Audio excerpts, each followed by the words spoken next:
คิดถึงจังแวะมาเที่ยวทะเลตามเคยนะคะ วันนี้แวะมาทักทายให้กำลังใจเพื่อนๆตามเคยนะคะ เก็บภาพบรรยากาศสวยๆมาฝากตามเคยเพื่อนๆค่ะอย่าเพิ่งเบื่อนะคะ อยู่ทะเลก็ถ่ายแต่รูปทะเลทุกวันทุกวันคิดถึงเพื่อนๆพี่ๆทุกท่านนะคะคิดถึงค่ะเพื่อนท่านไหนเหนื่อยก็แวะมาเที่ยวชมทะเลฟ้าใสนะคะฟ้าใสมาเที่ยวทะเลทุกวันค่ะเที่ยวทะเลทุกวัน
ตะวันใกล้รับขอบฟ้า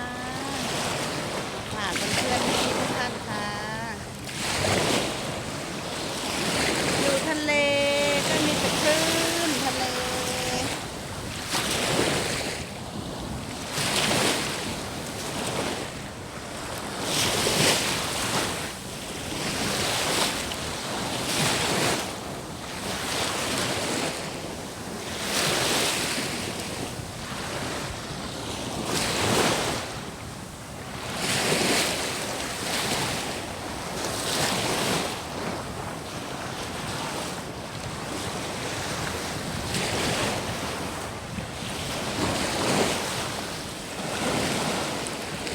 ขอบคุณทุกท่านนะคะที่เข้ามารับชมแล้วก็เข้ามาให้กำลังใจฟ้าใสค่ะ